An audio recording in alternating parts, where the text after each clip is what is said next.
What is the current state of the US economy? As traders, I think most of us know that the market is not always reflective of the economy. But in today's market, I think the state of the US economy is being reflected in many of our markets. In today's show, my guest is senior economist at CME Group, Erik Norland. And in today's show, Erik will tell us what he believes the state of the US economy is, and we will discuss if the markets are reflecting the US economy. This podcast is brought to you by CME Group. Whatever the obstacles, CME Group provides the tools that global market participants need to manage risk and capture opportunities. With 24-hour access to futures, options, cash, and OTC products across all major asset classes, you can drive your trading strategy forward with confidence and precision. CME Group, where risk meets opportunity. Erik, welcome back to the show, my friend. It's been a while. It has been. It's so great to see you again. Thank you. You know, you were one of the very first videos I ever recorded was back at CME Group. It had to be 5, 6 years ago. Yeah, I think it must have been 2016 or so, give or take a year, 2015 to 2017, somewhere in that range. Yeah, thank you for being patient with me in one of the first videos I did for the podcast. So you really will always have a special place in my heart and on this show, and it's just great to have you back. I love your work, and today I really want to focus on the state of the U.S. economy. And in my intro, I talked about how I think that many traders know that the economy a lot of times isn't reflected in the market. What do you think about that? Well, so I think that the market sometimes has a delayed reaction to changes in the state of the economy. If you go back, say, 6 months ago to the beginning of October, at that point in time, the market did not price even one Fed rate hike for the next year.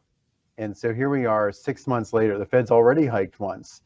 And according to our Fed funds futures, it looks like and according to the central bank's own rhetoric, it looks as though the Fed's getting ready to do multiple additional rate hikes, maybe even in increments of as much as 50 basis points. It maybe could bring rates to 2% or even 3% in the next couple of years. Do you believe that right now the number one macroeconomic thing that everybody is really focused on in the markets is what the Fed is going to do? Well, I think it's a combination of what the Fed's going to do, but what the Fed's going to do is in a response to what's actually happening on the ground in the economy, which of course is always changing. Um, and I think that there's really two major themes in the economy that the Fed is really paying attention to. First, the extremely high rate of inflation, which is now at a 41-year high. And then secondly, the incredibly tight labor market.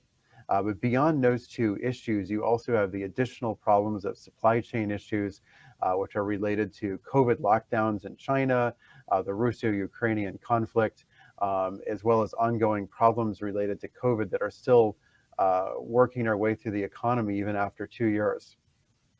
And with all of these macro shifts going on, as traders, it's just been difficult.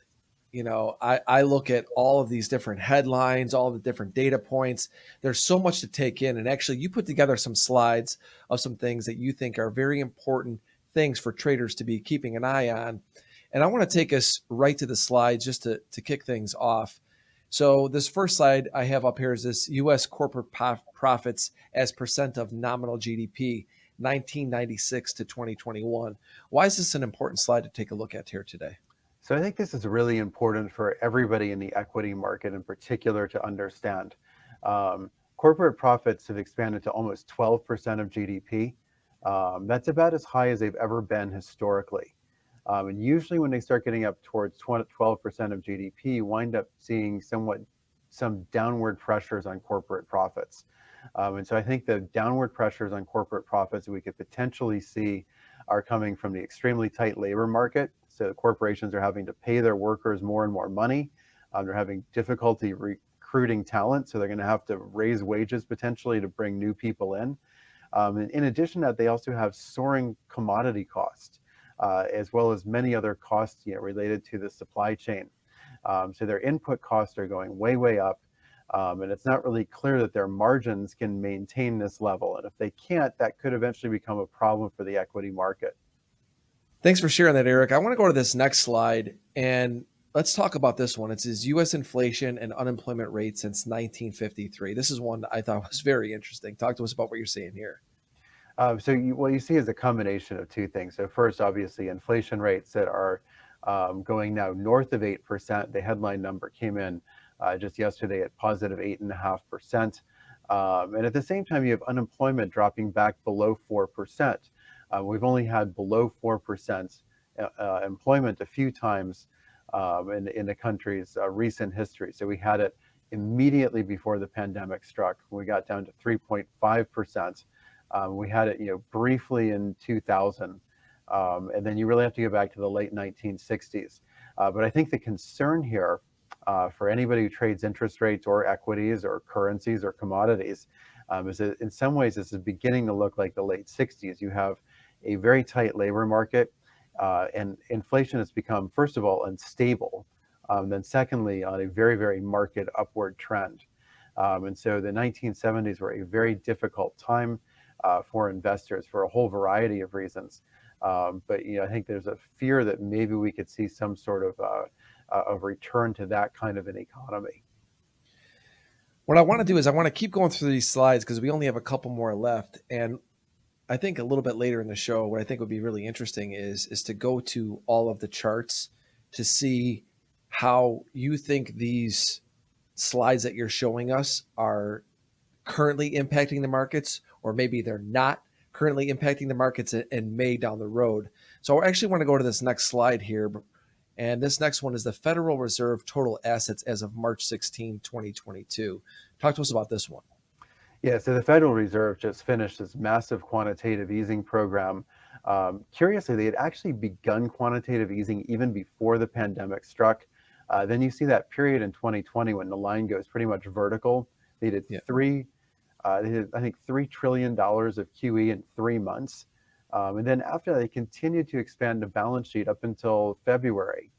But now they have announced that they're going to begin shrinking the size of their balance sheet. They're going to shrink it at $95 billion per month, which, if they continue that over the course of the year, would take it down by about $1.1 trillion over the course of the year.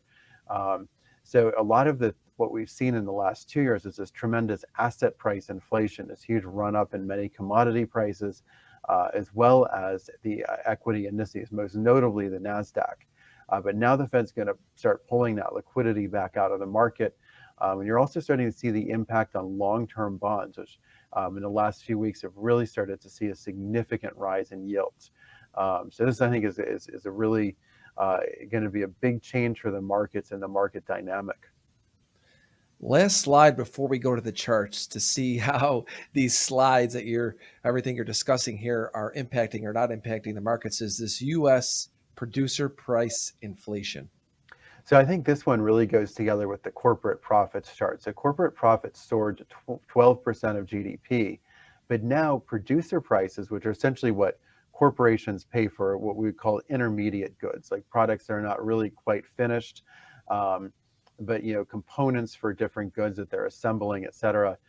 These goods have seen their prices increase by 20% year on year. That means input costs for a huge number of different companies are soaring, and that could potentially put a lot of downward pressure on corporate profits. So some of this 20% rise in producer prices will be passed on to consumers, which we see in the 8.5% rise in consumer prices. But the remaining part is likely to be absorbed by corporations in the form of smaller margins. A lot to digest here with those slides, and thank you for going over all of that for us. So I've been taking some notes, and what I think the markets I want to pull up here and talk about how those things are directly impacting markets. I think obviously we have to go look at rates, right? I'm going to pull up the micro Treasury yield futures, the 2s, 5s, 10s, and 30s. You mentioned Nasdaq. That's the market I trade a lot. Tech stocks definitely should be taking a look there. I also want to go to oil. A little bit of mention of that in the slides, but I think we can take a look at oil and see what they're doing.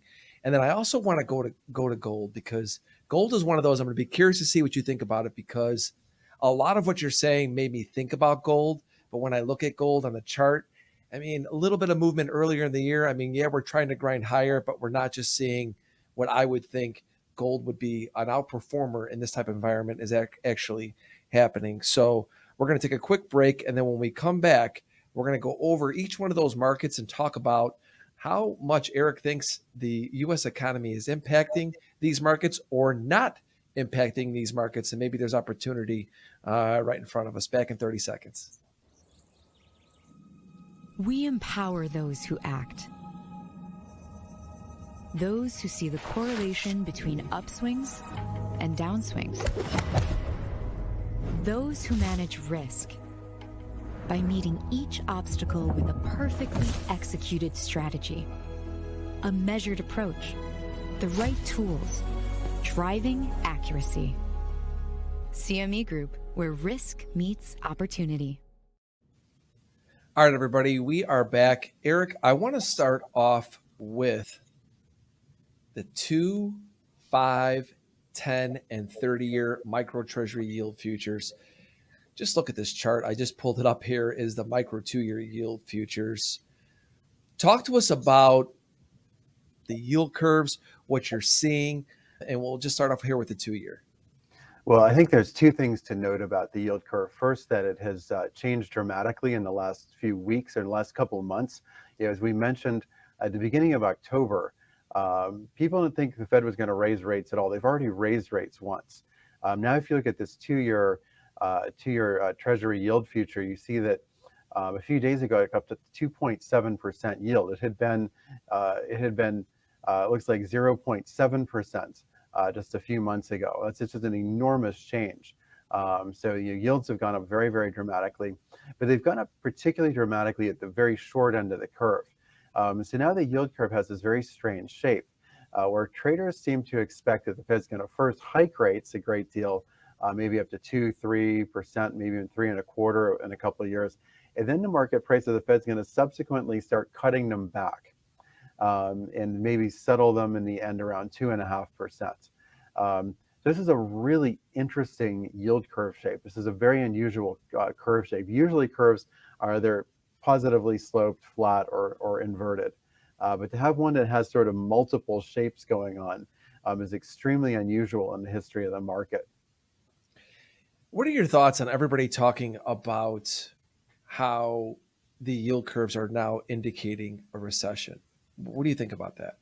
So first of all, I just don't think it's correct. I don't think that that's actually a correct view. When I spend a lot of time doing research on the relationship between yield curves and recession. And the yield curve is a very, very powerful predictor. But I think the mistake people are potentially making here is they're looking at an inversion in one segment of the yield curve. And they're reading into that something that may not really be there. If you look at the entire yield curve, the difference between, say, 3-month T-bills on the short end and 30-year Treasury yields on the long end, that yield curve is still very, very positively sloped. And it's that very sort of maximalist yield curve that gives the best indicator of where the economy is going. But there is something very interesting here I think is worth pointing out. So what the market seems to be saying is that perhaps in 1 or 2 years' time, the Fed might have raised interest rates so much that the yield curve then might be inverted.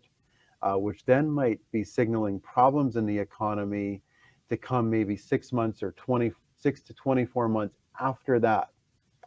So the market seems to think we're still in this really strong growth phase for another year or two. But maybe if the Fed really jacks up interest rates to a really, really high level, that eventually, maybe sometime around 2025, 26, you could eventually see a downturn. But there's a lot of ifs in that statement, so I wouldn't read too much into it.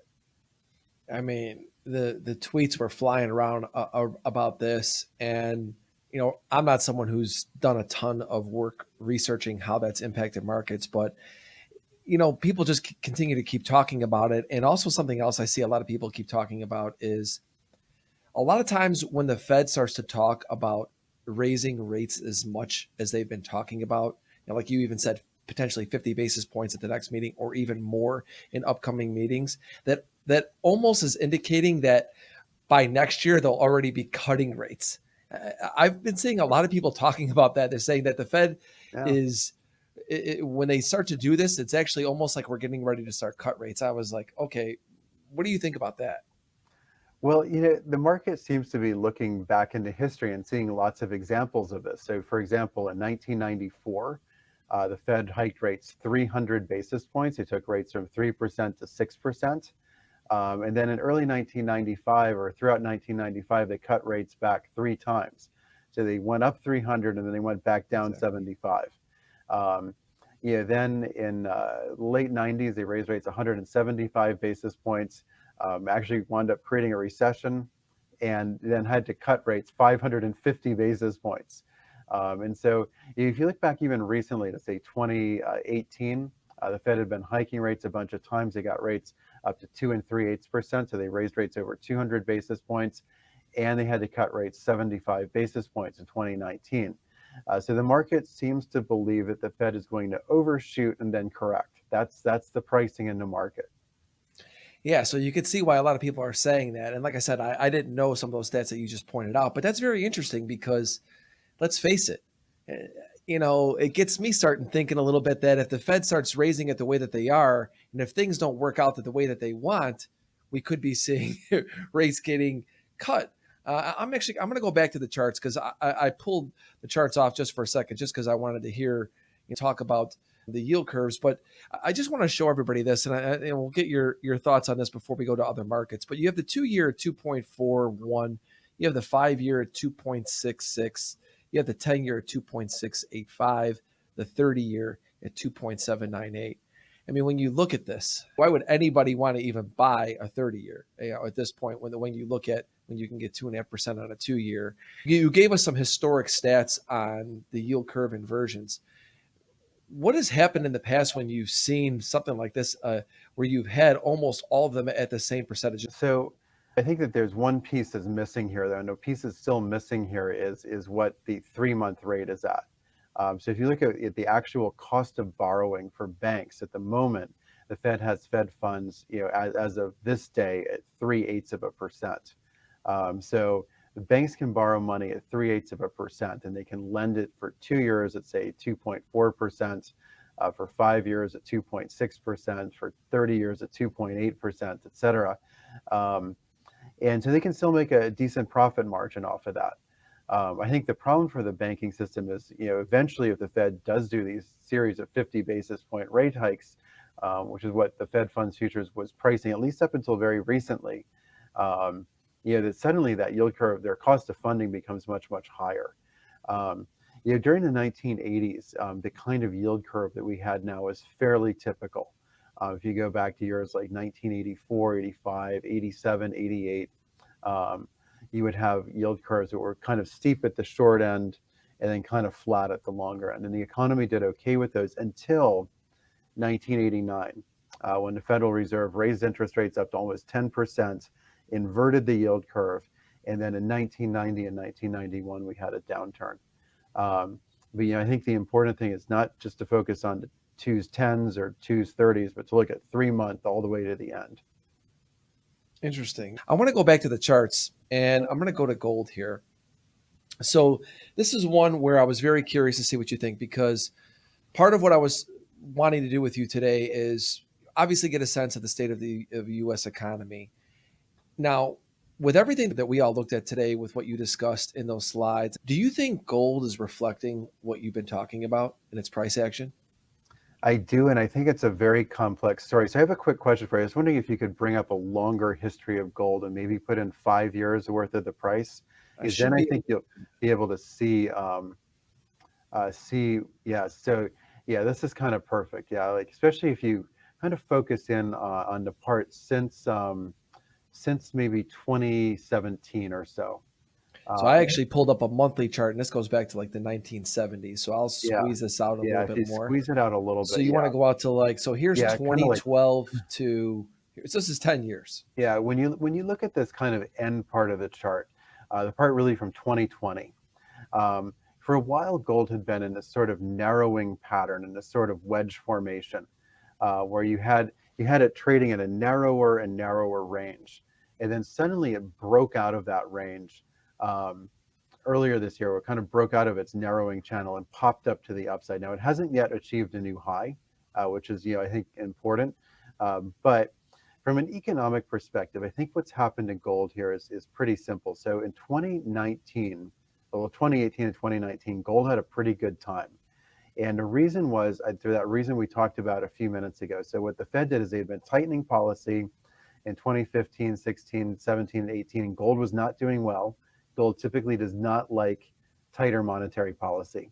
Okay. When the Fed reversed course in 2019 and early 2020, you had this massive rally in gold. But then the problem for gold is the Fed got rates down to pretty close to zero. So it was kind of out of upside. So gold began consolidating in this very narrow range. Now, gold is supposed to be an inflation hedge. So in theory, you may have imagined it was going to benefit from this surge in inflation up to 8.5%, but it didn't really benefit very much. But at the same time, you had this sea change in expectations where people started expecting drastically higher rates from the Federal Reserve. So on the one hand, inflation was pulling gold higher. On the other hand, this expectation of Fed tightening was pulling gold back down. And so I think what's going on now in the gold market is gold saying, okay, well, inflation seems to be pretty persistent. Fed's going to raise rates. That's kind of a mixed bag. But now the market's expecting the Fed might raise too much and then cut rates back. And that could be, and it's the sort of potential for future rate cuts after the rate increases that the gold market seems to be liking here. Exactly. I mean, that's what makes us so difficult for traders like myself. I speak with people like you to understand the macro side of things. I have to go and always get something on the charts to prove to me whether or not that is really mattering to a market. And that's why when I looked at gold, I was like, you know what, it didn't make a higher high. But after you talked about it from that perspective, I do understand what you're saying. And it makes more sense to me now why gold is doing what it's doing. And next, I want to go to crude oil because, well, let's take this one down to a daily here, and let's just go to pretty much. Yeah, I think that's pretty good. So when you look at oil here, I mean, talk about a market that is truly reflective of supply and demand. You talked a little bit about in your slides that some of the macro shifts are with the supply and demand issues. Talk to us about what you're seeing in crude oil. So, crude oil, if you go back to the part before the 23rd of February, so you have it up here. You see there's this nice steady uptrend. That nice steady uptrend, I think, was based on the assumption that the world was reopening. People are going to return to the offices. They're going to start traveling again. And so we had this really, really nice steady uptrend all throughout last year and into the beginning of this year. And that was just sort of the reopening story. So things are reopening, so demand is increasing, but at the same time, the suppliers are very reluctant to raise production. OPEC does not want to raise production because they're enjoying the higher prices. They kind of need the revenue because they're compensating for that period of very, very low prices 2 years ago, which they weren't achieving their revenue goals. And then likewise, you have the US suppliers, the frackers, et cetera. A lot of them had big losses back in 2020. So they're enjoying this period of higher prices. Their cash flows are improving, but they're a little reluctant to begin large-scale investments. So the supply is not really rising in line with demand. Then, of course, on the 24th of February, Russia began its conflict with Ukraine. And you had this tremendous period of worry that, well, that's going to choke off a lot of supply. And then the market, I think, has sort of backed off of that. People are thinking to themselves, okay, well, the thing is, nobody who is a consumer of Russian oil, no matter how they feel about what's happening in Ukraine, is in a position to immediately cut back their consumption of oil. So things have kind of backed off of that a little bit. And now you have this additional issue of these return to lockdowns in China. For example, Shanghai is in a lockdown. Shanghai lockdown is expected to reduce China's consumption of oil by about 4% this month. And that's just Shanghai alone. If you look at China's 100 largest cities, something like 93 of them have some sort of COVID restrictions in place.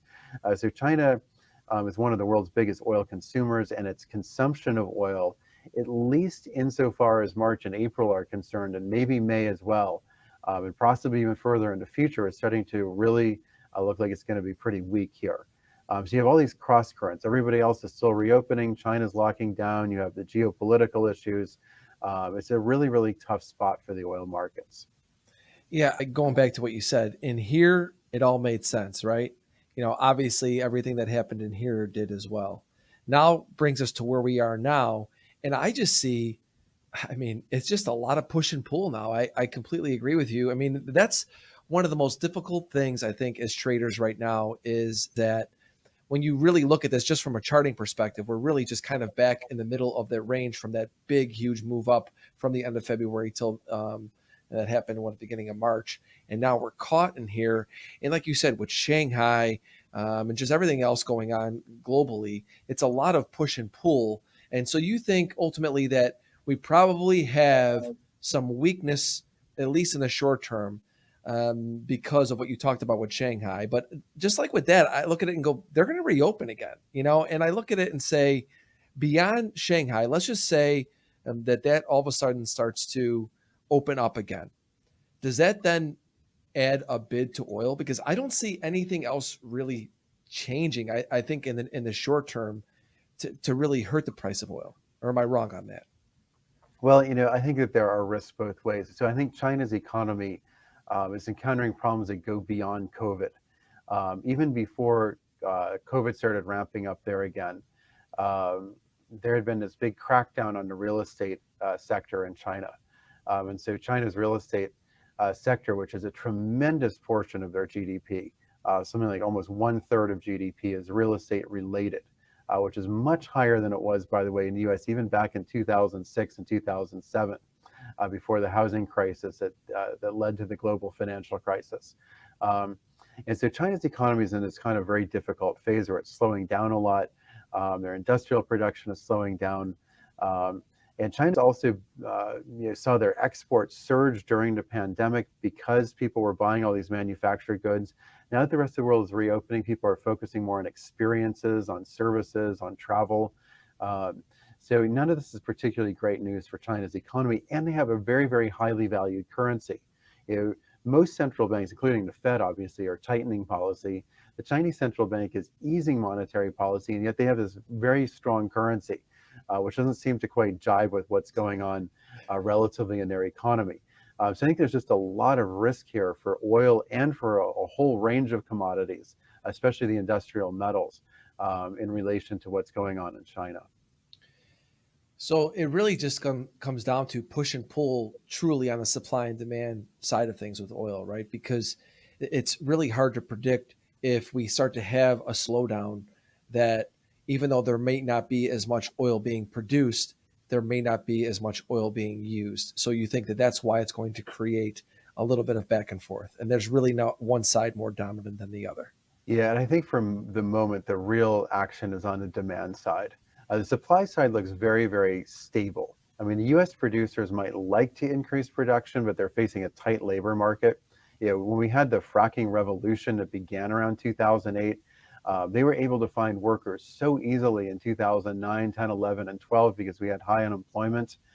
Now with unemployment at really low levels, they're not going to be able to find the workers to do that very difficult work as easily. So that's going to be a problem for them. The OPEC countries are not really seemingly in the mood to increase production very much, even the ones who do have some spare capacity. So it's really kind of a pull of demand between potentially weaker demand in China and potentially much stronger demand in the rest of the world. Yeah, it's going to be something to watch. Going to be a lot of volatility, I think, in crude oil within this little bit of range here. Last market I want to talk about today is the Nasdaq. Obviously, what's happening with the Fed and interest rates, I think majority of the people understand that that's going to impact tech stocks. We're seeing that in the price action in Nasdaq.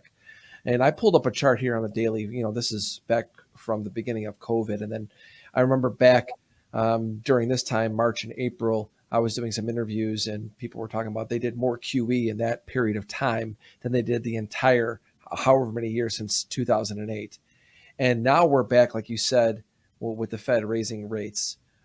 What do you think about how everything you're seeing with the Fed and how it's impacting the NASDAQ? So I think there's some really interesting dynamics here, and I think it's kind of helpful to go back to the sort of theoretical model of what should the equity market be doing in theory. Yes. So in theory, according to financial theory, take it or leave it, according to financial theory, what the equity market ought to be doing is it should be taking expected cash flows in the future all the way out to infinity and discounting them back into the present moment by using long-term interest rates to discount those cash flows back into present value. And so I think the market's view here is that people are, pretty optimistic about the tech companies' ability to generate revenues and profits over the long term. That I don't think has changed very much. The tech companies, in some ways, are a little independent of the rest of the economy, not completely, but their revenues are not necessarily super cyclical like some other sectors are in the market. On the other hand, as long-term interest rates creep upwards, the net present value of their future earnings, by definition, has to start falling. So the Nasdaq is showing itself to be very, very sensitive to what's happening at the long end of the yield curve. Now, this makes it even more complicated with the Fed. So the Fed's hiking short-term interest rates may actually be helpful in a way to the Nasdaq, and this is the reason why. If the Fed is very aggressive about hiking short-term interest rates, it might slow down the economy, which could reduce inflationary pressures, which in turn might keep a lid on those long-term bond yields that are so risky for the Nasdaq. On the other hand, if long-term bond yields start going higher because the Fed's now reversing QE, and are now selling $95 billion worth of bonds into the market every single month, and those long-term bond yields start going up, say, past 3%, maybe past 4%, it calls the Nasdaq's valuation and the valuation of equities more broadly into question. I mean, no doubt. I was just I pulled up the 30-year bonds. I pulled up them on the micro treasury yield and the 30-year bond futures contract just to give everybody a sense of what it looks like compared to the NASDAQ. And Erik, there's so much going forward with what happens here with Fed and rates that is going to pretty much impact. I mean, obviously interest rates impact everyone. We all know this, but the impact on the markets and the amount of volatility this is going to create in all the different markets that we talked about today is going to be really interesting because, like we said, we could be looking at a totally different environment in a year from now, potentially, So I think we took a lot in today. Like I said, this is not me. I'm definitely more of the technical trader. I lean on people like yourself to educate me and understand what's happening in the state of the U.S. economy to help me put that into context as to what's happening technically in markets. And you definitely helped us with that picture. Before I let you go, if you could just summarize what you think the state of the U.S. economy is, and what are the things we should be looking for?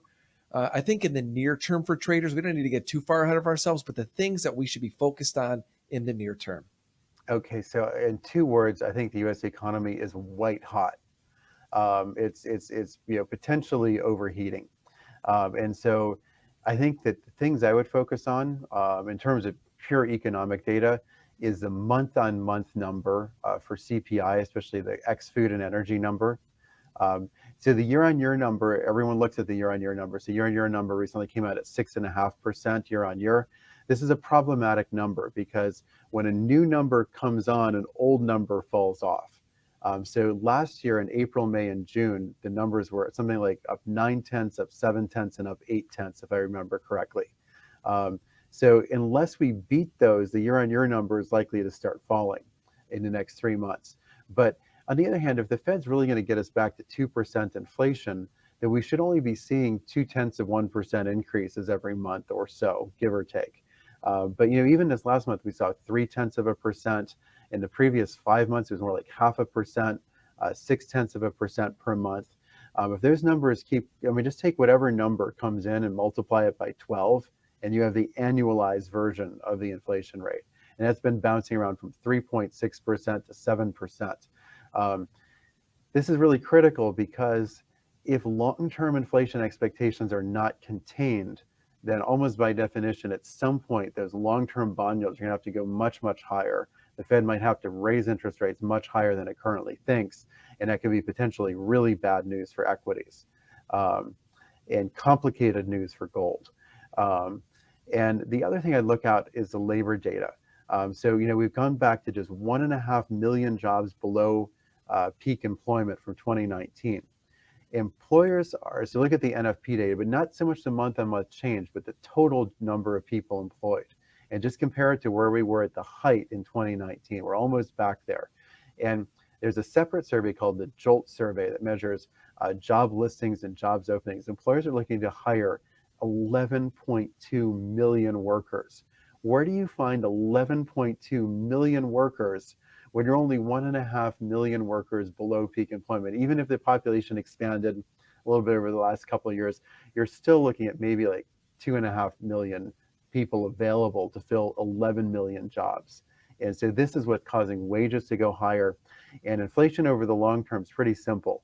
It's basically growth in wages minus growth in productivity. So if wages are growing at 6% per year and productivity grows at 6%, inflation will be low. But productivity is not growing at 6%. It never grows at 6%, at least not sustained over the long term. If it grows at a really fast pace over the long term, maybe 3%, but more commonly 2% or 1%. So we have to get that wage growth down closer to the level of productivity, or we have to get the productivity growth faster up to the level of wages in order to prevent inflation from taking root over the long term. Traders, keep an eye on those interest rates. You heard what Erik's talking about. I mean, the ramifications are in pretty much every market that we talked about today. And if we didn't talk about that market today, let me tell you what, interest rates are going to impact them. And I think there's no better products than the micro treasury yield futures. I love those new products, Erik. I mean, they make it so much easier to be able to just go and see what the rates are right now. I mean, just being able today just to see how the 2, 5, 10, and 30 were. And of course, you have the ultra bonds, you have the bonds, the treasuries, and you have the 2 and 5 year futures as well. But Erik, I can't thank you enough. It's been way too long since you and I spoke. Let's definitely keep up this conversation. Your insight is great. Tell everybody where they can go. Obviously, go to cmegroup.com, but I know that you're always writing or you're always putting a lot more content out. Is there anything specific maybe we should be looking for that you do on a regular basis with CME? Well, we do write a lot of papers. The papers are all on the website. There's one paper I think jives particularly well with the discussion today. It's a paper that actually just came out, actually just mailed out and put on the website, I think earlier this morning. And it's a paper that discusses what that market scenario is. What is the scenario that traders are kind of implicitly pricing? And I don't mean to say that investors necessarily speak with a single voice, but in markets, there's an infinite range of possible outcomes, but there's sort of one outcome in the middle of that infinite range that traders seem to think on balance might be the most likely. And that's just a really interesting story that we haven't seen in a long time. But we do videos that are also on the website as well, and all sorts of other content. Erik, thank you so much for joining me. Everybody, you can go to cmegroup.com to find that. Make sure you get on the email list. You could also follow CME Group on Twitter at CME Group. Erik, thank you again. And I look forward to talking to you again soon. Thank you for all of the great work you put out there. I really appreciate you joining me again, my friend. Thank you. Thank you. Thank you for listening to Futures Radio Show. If you enjoyed the show, please leave a 5-star review on iTunes. Never miss an episode. Go to anthonycrudele.com and get on our email list for show notifications and for free content that is exclusively for subscribers. Also on anthonycrudele.com, you will find tons of videos and education on trading futures, options, and crypto. Past performance is not indicative of future results. Opinions expressed are solely my own and my guests, and they do not express the views or opinions of my sponsors. Futures Radio Show is produced by Crudele Productions.